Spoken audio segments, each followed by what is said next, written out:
First reading. A reading from the first book of Kings, chapter 17, verses 10 to 16. So he went off to Zidon, and when he reached the city gate, there was a widow gathering sticks. Addressing her, he said, "Please bring a little water in a pitcher for me to drink." She was on her way to fetch it. When he called after her, "Please," he said, "bring me a scrap of bread in your hand. As Yahweh your God lives." She replied, "I have no baked bread, but only a handful of meal in a jar and a little oil in a jug. I am just gathering stick or two to go and prepare this for myself and my son to eat, and then we shall die." But Elijah said to her, "Do not be afraid. Go and do as you have said, but first make a little scone of it for me and bring it to me, and then make some for yourself and for your son.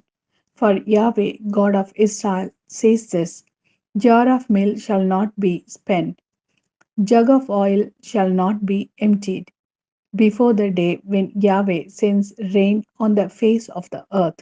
The woman went and did as Elijah told her, and they ate the food, she himself and her son.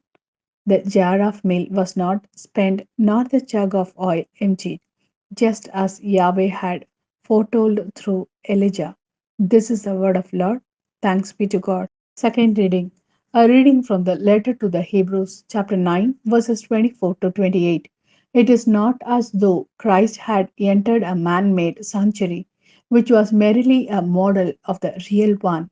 He entered heaven itself, so that he now appears in the presence of God on our behalf, and he does not have to offer himself again and again as the high priest goes into the sanctuary year after year with the blood that is not his own, or else he would have had to suffer over and over again since the world began.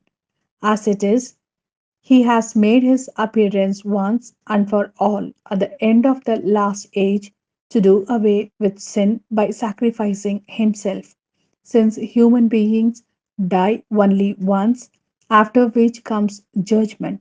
So Christ too, having offered himself only once to bear the sin of many, will manifest himself a second time, sin being no more, to those who are waiting for him to bring them salvation. This is the word of Lord. Thanks be to God. A reading from the Gospel according to Mark, chapter 12, verses 38 to 44. In his teaching, he said, "Beware of the scribes who like to walk about in long robes, to be greeted respectfully in the market squares, to take the front seats in the synagogues and the places of honor at banquets. These are the men who devour the property of widows, and for show offer long prayers. The more severe will be the sentence they receive."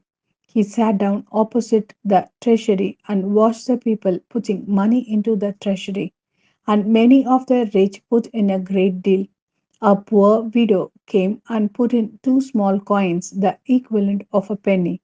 Then he called his disciples and said to them, "In truth, I tell you, this poor widow has put more in than all who have contributed to the treasury, for they have all put in money they could spare, but she is in her poverty has put in everything she possessed, all she had to live on,